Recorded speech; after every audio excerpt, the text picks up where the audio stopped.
Imagine waking up one morning to find that the rain falling on your roof is no longer yours. The water in the well your grandfather dug, not yours either. Even the tap water you use for your morning coffee now belongs to a foreign corporation. This isn't a dystopian novel. This was the reality for the people of Cochabamba, Bolivia, in 1999. It's a story about how a basic human right was turned into a commodity, and how ordinary people fought back against some of the most powerful forces on the planet. Let's rewind to the late 1990s.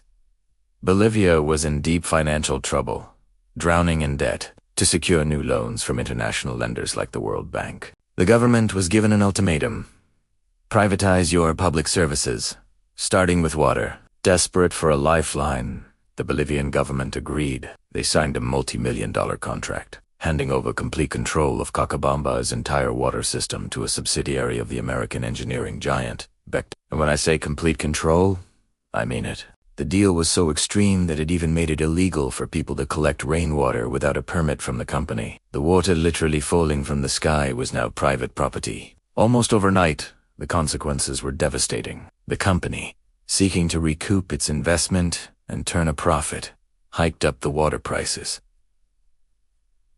First, they doubled. Then, they tripled. For families in Cochabamba, many of whom were earning less than $100 a month, this was a catastrophe. Suddenly, they were facing water bills of $20 or more, a quarter of their entire income. Farmers who had relied on traditional irrigation systems for generations were now being charged for the water that flowed through their ancient canals. People started calling it el robo del cielo, the theft of the sky.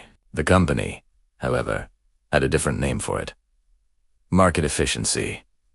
But you can only push people so far. The anger that had been simmering beneath the surface finally boiled over. It started with students, their youthful energy and idealism spilling onto the streets in protest. Soon, they were joined by factory workers, teachers, and shopkeepers. Then, the city's farmers, the cocaleros, marched into Cochabamba, blocking roads and bringing the city to a standstill. It was a coalition of the willing, an entire community united by a single, powerful EDN.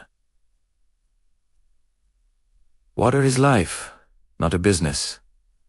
The government's response was swift and brutal. They declared a state of emergency, effectively imposing martial law. Soldiers in full combat gear patrolled the streets of Cochabamba. The air, once filled with the sounds of market life, was now thick with tear gas. Clashes broke out.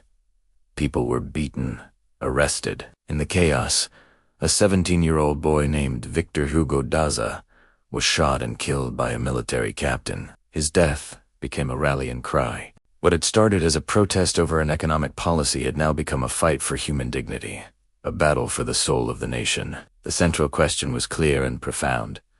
Can something as fundamental as water be owned and controlled by a corporation for profit? TIP, protests which became known as the Cochabamba Water War, captured the world's attention. Activists from around the globe rallied in support. Despite the violence, despite the government's crackdown, the people of Cochabamba refused to back down. Their resolve only grew stronger. The city was paralyzed for weeks. The pressure became immense, not just on the streets, but on the international stage. Finally, after months of struggle, the government caved. They had no choice. They officially canceled the contract with Bechtel's subsidiary. The executives fled the country, and the control of water was returned to the people. It was a monumental victory. For the first time in modern history, a community had successfully risen up and reversed the privatization of a vital natural resource. They had faced down their own government, a powerful multinational corporation, and the international financial institutions that backed them, and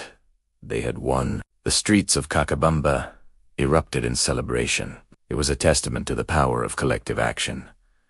But the story doesn't end there. Bechtel wasn't going to walk away quietly. The corporation invoked a bilateral trade agreement between Bolivia and the Netherlands, where its subsidiary was technically registered, and sued the nation of Bolivia for $50 million in a closed-door international trade tribunal.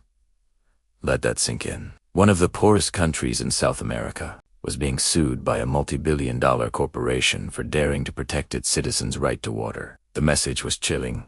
Defy the market, and you will be punished. This move, however, backfired spectacularly. The lawsuit sparked another wave of global outrage. Activists, nonprofits, and concerned citizens around the world launched a massive public pressure campaign against Bechtel. The story of a corporate giant bullying a poor nation was a public relations nightmare. After years of negative press and sustained protest, Bechtel finally dropped the lawsuit, settling for a symbolic payment of just 2 Bolivianos, about 30 cents. While the people of Cochabamba won their war, the battle continues. The model of privatizing essential resources is still being pushed by powerful interests in developing countries across Africa, Asia, and Latin America. The Cochabamba Water War wasn't just a local dispute. It was a warning shot fired across the bow of globalization. It serves as a powerful reminder that when we treat fundamental human needs as mere commodities on a balance sheet, it is always the poorest and most vulnerable who pay the highest price. It forces us to ask ourselves a question that is more relevant today than ever. In a world of finite resources, who gets to decide who drinks and who doesn't? The market or the people? Thank you for watching. If this story moved you, please consider liking the video and subscribing to our channel for more deep dives into the events that shape our world. We'd love to hear your thoughts in the comments below.